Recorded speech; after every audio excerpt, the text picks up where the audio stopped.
Bonjour Église Génération, encore une fois, nous sommes heureux que vous soyez avec nous, d'avoir pris le temps de venir écouter le message de la semaine. Et cette semaine, nous allons être réellement bénis à travers le message. Nous avons notre pasteur Paul Tétrault, qui est l'adjoint à notre surintendant, pasteur Michel Bisaillon. Pasteur Paul Tétrault, pour certains d'entre vous d'Église Génération, vous avez connu beaucoup sa fille, Nathania, qui est décédée alors qu'elle était épouse de Mathieu Lorrain, qui était un ami de l'Église depuis plusieurs années. Donc, vous connaissez la situation de pasteur Paul Tétrault. Et ce matin, alors qu'il apporte le message qui s'intitule « Construire son bonheur », c'est un peu un partage qu'il fait. Vous allez voir que à travers ce message, il va parler de construire ce bonheur, même à travers un deuil. Donc, vous allez vraiment être inspiré et touché par ce message. Vous allez voir que la façon que c'est fait, c'est enregistré à travers la plateforme Zoom. Vous allez voir pasteur Paul Tétrault qui va parler, mais des fois, vous allez voir un autre pasteur qui s'appelle pasteur Philippe Jouret qui a cette conversation. Et donc, vous allez être bénis à travers ce message de pasteur Paul Tétrault qui s'intitule « Construire son bonheur ». On se voit tout de suite après ce message.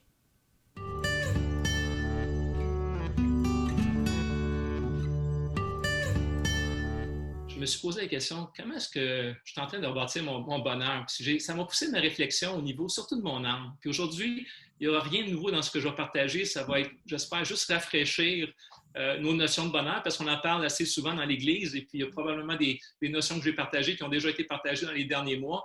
Mais on a tous, chacun de nous, on est toujours devant le défi constant de se relever dans notre âme, dans nos émotions, dans notre esprit, soit des deuils, soit des déceptions, soit des aspirations non répondues. Des fois, il arrive des imprévus, ou des fois, notre manque de bonheur est juste amené par nos manquements à nous-mêmes. Dans ma situation, j'ai décidé, comme père, ayant perdu ma fille Nathania, j'ai décidé de prendre soin de moi et d'être intentionnel pour avoir un cheminement personnel dans lequel je cherche à bâtir mon bonheur. Et c'est ce que je souhaite à tout homme. Peu importe qu'on ait vécu des grands imprévus ou pas, des grandes épreuves ou pas, mais chacun de nous, si on a vécu assez longtemps, on a vécu des difficultés. Alors, comment on fait pour bâtir notre bonheur à l'intérieur? Et juste pour savoir de quoi on parle aujourd'hui, quelques définitions. Le mot bonheur renvoie à l'idée, là, dans le contexte d'aujourd'hui, là, à un état de contentement. Alors, quand on parle de bonheur aujourd'hui, c'est un état de contentement. Un état de contentement qui est durable, qui est permanent et qui peut même aller en croissance. Alors, qui peut aller croissant. Donc, c'est possible d'avoir un bonheur qui augmente dans notre âme, nos émotions, dans notre esprit. Et le bonheur, en fin de compte, c'est un état de bien-être. Et il est caractérisé, cet état de bien-être-là, par une stabilité. Puis ça relève non seulement du corps au niveau de ce bonheur-là, de cet état de bien-être, mais aussi au niveau de l'esprit. Alors, évidemment, le premier verset que je vais partager avec vous, c'est juste une courte citation dans 1 Timothée 1,11 qui dit « Dieu glorieux, source du bonheur ». Alors, dans la Bible du français courant. Alors, évidemment, la source principale du bonheur, on le sait tous, c'est notre Dieu. Et Dieu veut notre bonheur. S'il est la source du bonheur, c'est qu'il désire notre bonheur. Dieu veut notre bonheur, puis c'est lui la source principale. Puis aujourd'hui, vous allez m'entendre dire cette phrase-là fondamentale, puis qu'on sait tous comme chrétiens. Moi, je connais le Seigneur depuis maintenant, 50 ans. et de toujours revenir à la source et que c'est Dieu qui est la source de notre bonheur, c'est toujours quelque chose qui doit m'accompagner chaque jour de ma vie. On sait tous, Jésus est mort, il est ressuscité pour qu'on puisse vivre le bonheur avec Dieu, avec nous-mêmes, puis avec autrui. Alors, ce que Dieu a fait quand il est mort sur la croix, c'est qu'il nous a donné la capacité de retrouver le bonheur qui était toujours là pour nous, qui a toujours voulu pour nous, dans notre relation avec lui, dans notre relation avec nous-mêmes et dans notre relation avec les autres.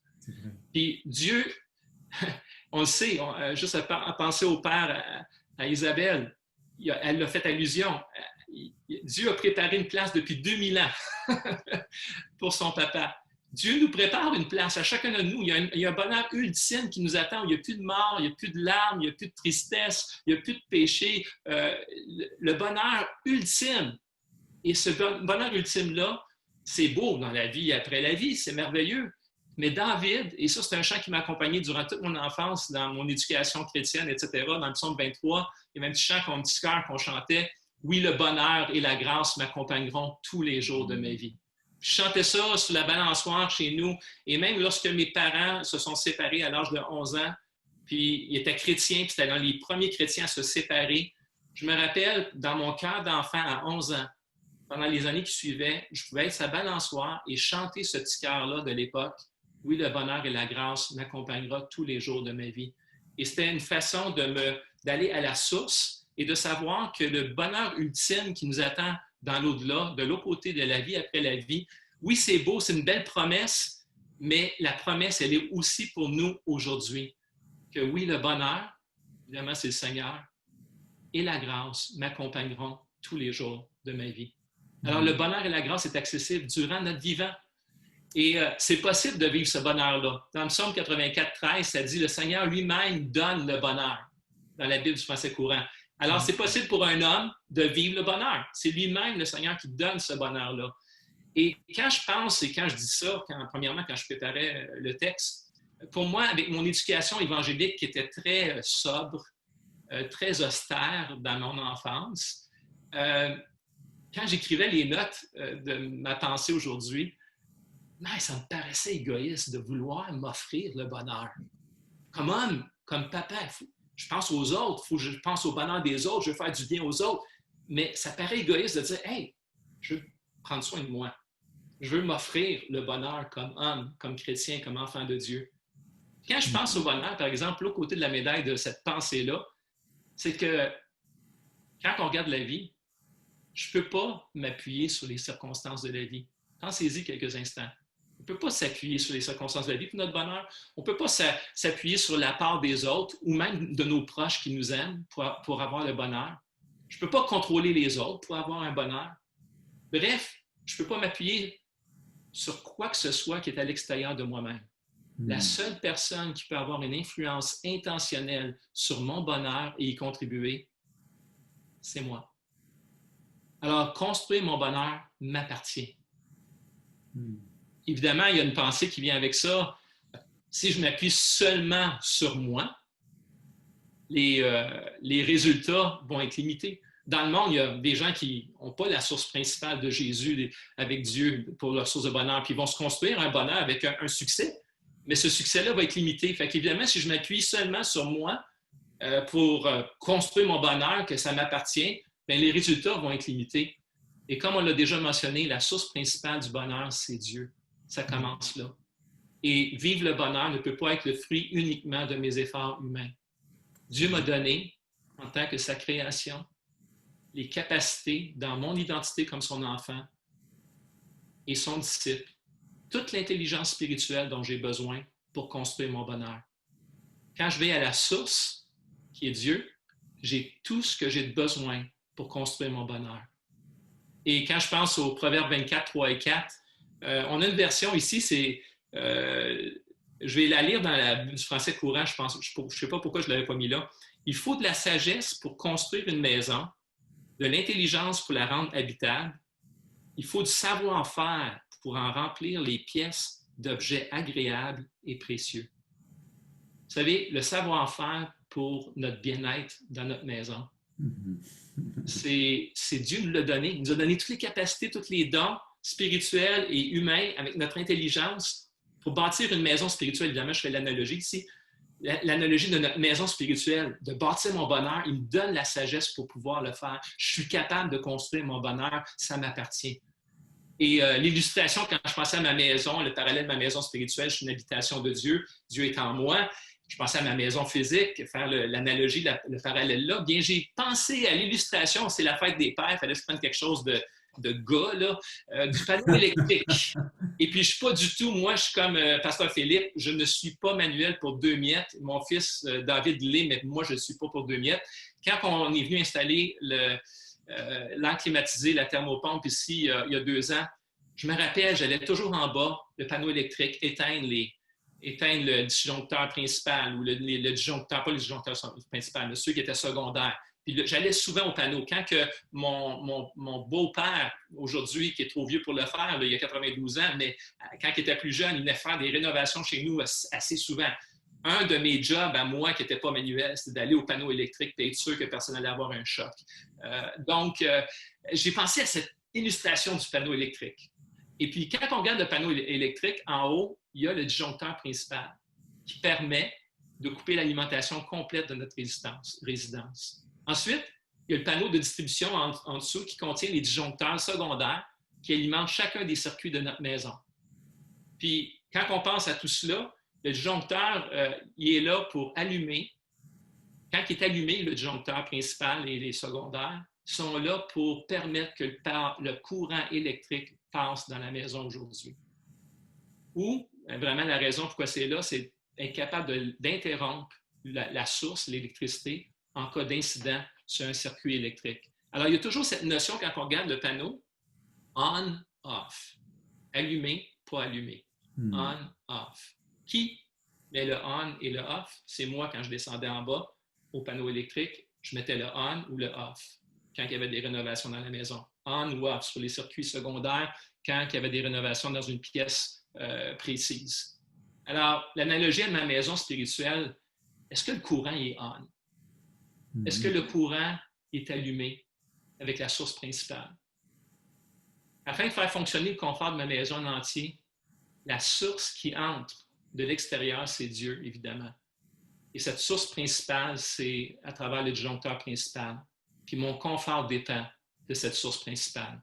Et chaque pièce est éclairée par la lumière, le chauffage en hiver, l'air climatisé en été, l'eau chaude, le four, le réfrigérateur. Tout ça est allumé par le biais des disjoncteurs secondaires où la source d'électricité peut passer. Mais la source principale de mon bonheur, c'est Dieu. Et j'arrive à cette image qu'on a maintenant sur l'écran du principe de la réciprocité du bonheur. Pourquoi la source principale du bonheur, c'est Dieu, est tellement importante? Bien, c'est comment je sais que je suis branché, je suis on sur la source principale du disjoncteur? Bien, c'est simplement le principe de la réciprocité du bonheur. J'aime la phrase dans le psaume 102.5 qui dit « Il remplit ma vie de bonheur. » De l'autre côté, je n'ai pas de bonheur plus grand que toi. Et quand je pense à cette image-là, c'est que c'est comme les annonces de la saucisse Hydrate dans l'époque. Plus qu'il remplit ma vie de bonheur, plus que dans mon être entier, je n'ai pas de bonheur plus grand que toi. Et plus que je n'ai pas de bonheur plus grand que toi, il remplit encore plus ma vie de bonheur. C'est comme un cercle. Les deux se nourrissent. Plus qu'il remplit ma vie de bonheur, plus que je n'ai pas de bonheur plus grand que lui. Et plus que je n'ai pas de bonheur plus grand que lui, plus il remplit ma vie de bonheur. Plus que le focus avec Jésus est réel et vrai dans ma journée, plus que je n'ai pas de plus grand bonheur que lui, et c'est en progression. Et je découvre et je vis du bonheur dans ma vie. J'appelle cela être, et ça c'est le même que je le définis depuis quelques mois, j'appelle cela être dans la zone du bonheur. Et honnêtement, je ne suis pas là assez souvent à mon goût. Et une des raisons pourquoi je suis pas assez souvent là, bien, ça a à faire avec la source principale, le disjoncteur principal, le bonheur spirituel. Et cette source de bonheur, bien, chacun de nous, même, et moi je travaille avec des pasteurs, des leaders depuis 2000. J'ai été élu en 2000. Donc, ça fait maintenant 20 ans que je travaille avec les meilleurs leaders dans la province. Et ce que je vais expliquer maintenant s'applique à chacun de nous, les leaders. Donc, je m'attends que ça s'applique à tous les hommes et à chacun de nous. Certains d'entre nous maîtrisons beaucoup ce que je vais expliquer, mais d'autres, c'est encore un combat. Le bonheur spirituel, l'enjeu principal, là, c'est que la toile de fond qui caractérise notre existence se retrouve dans une guerre spirituelle pour capter notre affection, notre concentration, notre capacité de se fixer sur notre relation vivante avec Jésus. Il y a une guerre à ce niveau-là. Qui va capter notre affection? Puis, qui va capter notre concentration. Et le péché pour plusieurs chrétiens, le péché, la définition de base, manquer la cible, pour un chrétien, pour plusieurs, c'est de ne pas allumer le disjoncteur principal. Que mon affection intentionnelle vers lui et en lui n'est pas souvent allumée. Mon péché est de ne pas être focalisé sur lui, de l'ignorer dans ma journée et même des fois de l'oublier. Et lorsque le disjoncteur principal est à off trop longtemps, ça peut m'amener à me détourner de lui et faire même comme s'il n'existait pas. Mais la réalité pour la plupart d'entre nous, c'est que chaque jour, je m'approche quelquefois et je le néglige en partie. C'est ça la réalité pour plusieurs d'entre nous. Et si je le néglige trop, je deviens en guerre en dedans de moi et je ne suis pas bien. Ma maison devient alors inconfortable et toxique pour moi. Puis le pire peut arriver, c'est qu'il peut apparaître des maladies dans la maison. Ce n'est pas toujours relié au péché ou le fait que le disjoncteur est enlevé, mais il peut arriver à apparaître des maladies dans la maison, des demi-mensonges. Je parle de notre être spirituel, la colère, le ressentiment, le manque de pardon, l'égocentricité, l'hypocrisie, les convoitises. Toutes ces choses-là apparaissent quand je ne suis pas connecté sur le disjoncteur principal. Et je peux même, à ce moment-là, si je néglige trop, devenir aveugle spirituellement, devenir aveugle émotivement, devenir aveugle face à Dieu, je ne l'entends plus, je le saisis plus, devenir aveugle face à moi-même, je suis comme déconnecté de moi, ou je suis déconnecté des autres, je n'ai pas de discernement pour voir les besoins de ceux qui sont autour de moi. Et ça, c'est le pire scénario. Maintenant, j'ai appris à ne pas vivre dans la condamnation quand j'ai ces petits écarts-là. Et je ne peux pas changer hier, mais je peux changer le moment présent en prenant la leçon d'hier.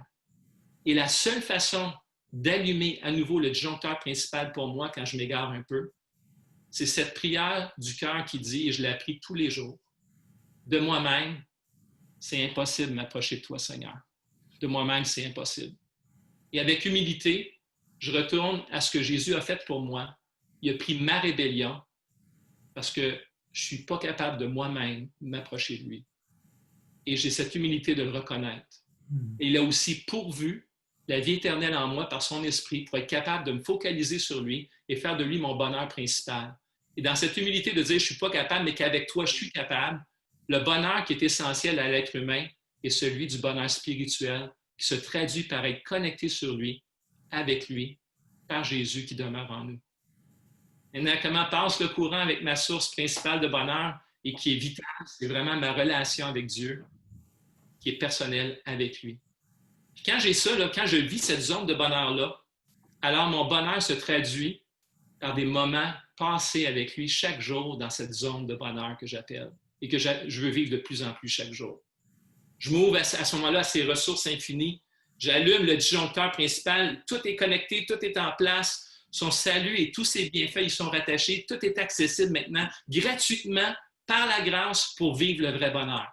Alors, tous les bénéfices sont potentiellement accessibles. Ce qui m'amène à parler des niveaux de bonheur, qui nous amène au disjoncteur secondaire.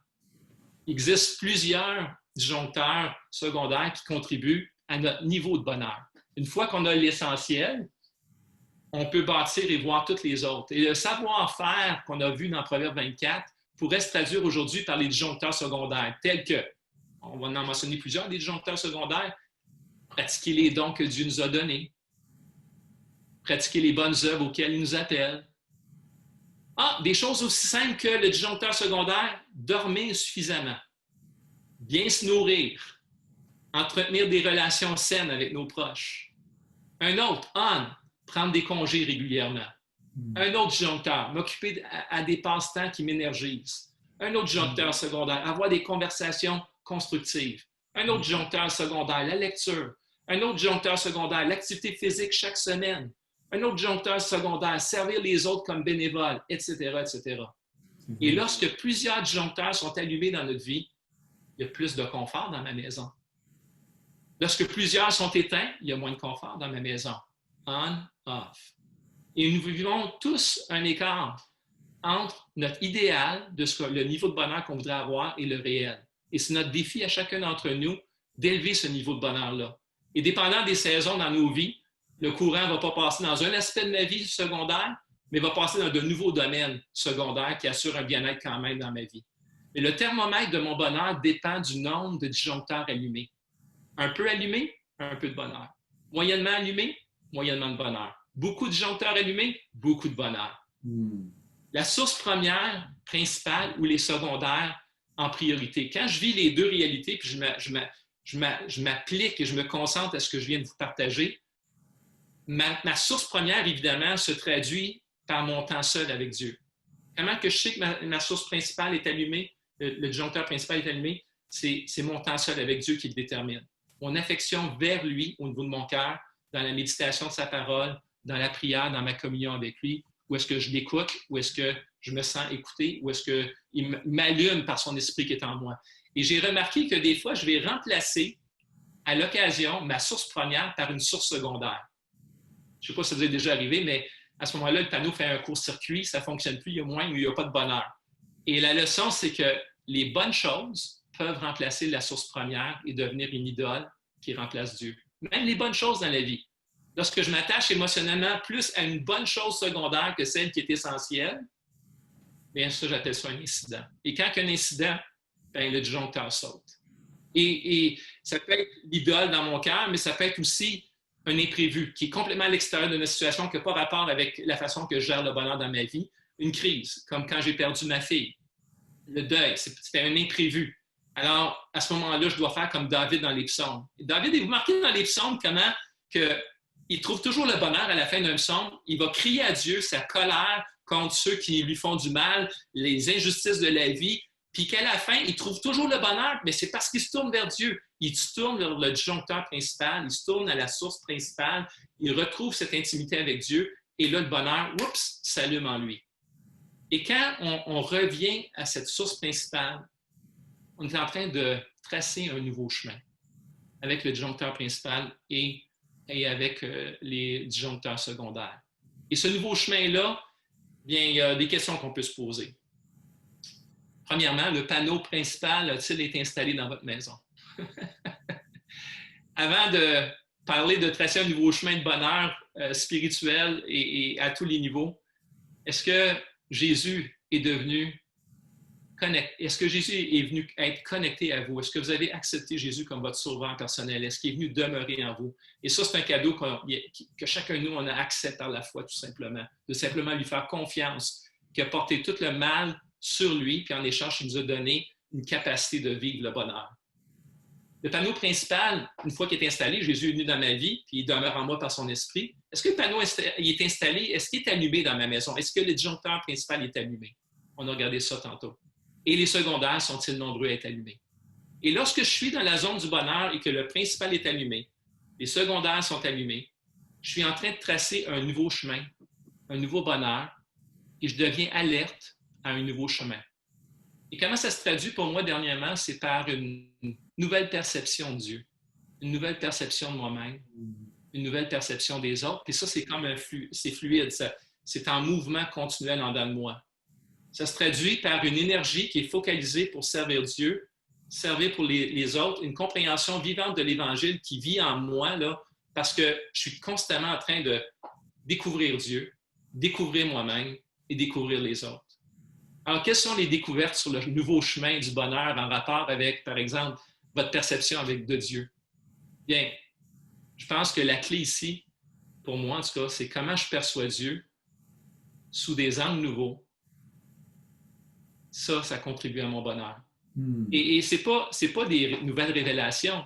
Dernièrement, c'était tout simple comme comment il est patient à mon égard. Tu sais, c'est comme, je sais que Dieu était patient, je sais toute ma vie, ça fait 50 ans que je sais que Dieu a une grande patience à notre égard.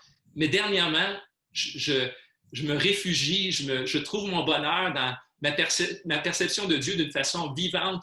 Wow, Dieu, il est vraiment patient à mon égard. Sa patience est extraordinaire et je découvre toute la beauté de sa patience. Ma perception de Dieu, elle se renouvelle. C'est des vérités qui sont là dans les Écritures. Ce ne sont pas des nouvelles vérités, ce n'est pas des nouvelles réalités, mais c'est comme je les redécouvre. C'est comme si elles deviennent tellement vivantes et perceptibles et tangibles dans mon esprit. Et puis, quelles sont les découvertes sur le nouveau chemin du bonheur par rapport à ma perception de moi-même, de vous-même? Bien, comment je me perçois à la lumière de comment Dieu me perçoit contribue à mon bonheur. Quand je découvre à quel point Dieu, dans sa grâce, il m'a adopté et je suis son enfant. Wow, je change ma façon de me voir par rapport à comment lui me voit. Et je découvre ça dans ma relation avec lui. Je découvre aussi dans ma perception des gens. Quelles sont les découvertes sur le nouveau chemin du bonheur? Ma perception des gens, mes proches, mes connaissances. Comment je perçois mes proches différemment à la lumière de ma relation avec Dieu contribue à mon bonheur. Ce n'est pas les autres qui changent. C'est moi qui change dans ma façon de les percevoir qui contribue à mon bonheur. Et souvent, quand on est dans une situation de discuter avec quelqu'un dans un couple ou dans une relation conflictuelle, une des clés, c'est quand la personne elle-même décide de changer son regard sur l'autre personne. Comment percevoir l'autre personne, c'est tellement important. Et je suis en constant changement dans ma façon de percevoir Dieu, de me percevoir et de percevoir les autres. Puis ma prière pour chacun de nous, c'est qu'on devienne davantage une source de bénédiction pour notre entourage et de ne pas laisser notre entourage dicter notre bonheur, mais qu'on puisse s'approprier notre bonheur en étant connecté sur la source principale, connecté sur les sources secondaires et toujours en découverte des autres, de Dieu et de moi-même. Construire son bonheur, c'est un beau cadeau. C'est le plus beau cadeau qu'on puisse donner, mais c'est un choix. Et moi, j'ai décidé, après le deuil de ma fille Nathania, de commencer à me renouveler dans ce bonheur-là, qui est mon choix. Ça m'appartient pour bien vivre ma vie, puis d'être qui je veux être. Alors aujourd'hui, je place devant vous la vie et le bonheur d'une part, la mort et le malheur de l'autre part. Évidemment, Dieu désire qu'on choisisse la vie et le bonheur. J'aimerais ça qu'on puisse terminer avec juste un petit court mot de prière. Et si vous pouvez juste fermer vos yeux et j'aimerais juste prier pour vous.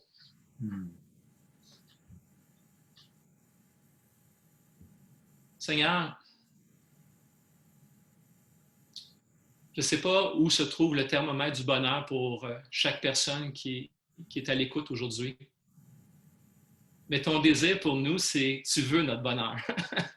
Tu désires pleinement le bonheur pour nous, face à nous-mêmes, face aux autres et surtout face à toi. Et Seigneur, je t'appelle à venir intervenir dans la vie de chaque personne qui a écouté ce court message, cette exhortation, pour juste décider d'eux-mêmes de bâtir leur bonheur. Face à eux-mêmes, face à toi et face aux autres. C'est ma prière, Seigneur, pour chacun, dans le nom de Jésus. Amen.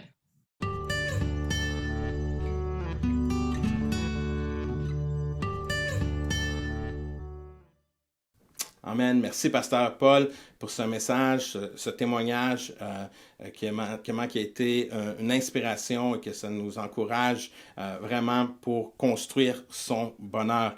Et merci à toute l'Église Génération, encore une fois, de continuer votre générosité, que vous continuez à contribuer à la vie de l'Église. Comme vous le savez, à chaque fin de message, on vous partage simplement l'adresse pour faire vos virements Interact, dont en commercial Église Génération, ou simplement aller sur notre site de l'Église, églisegeneration.com.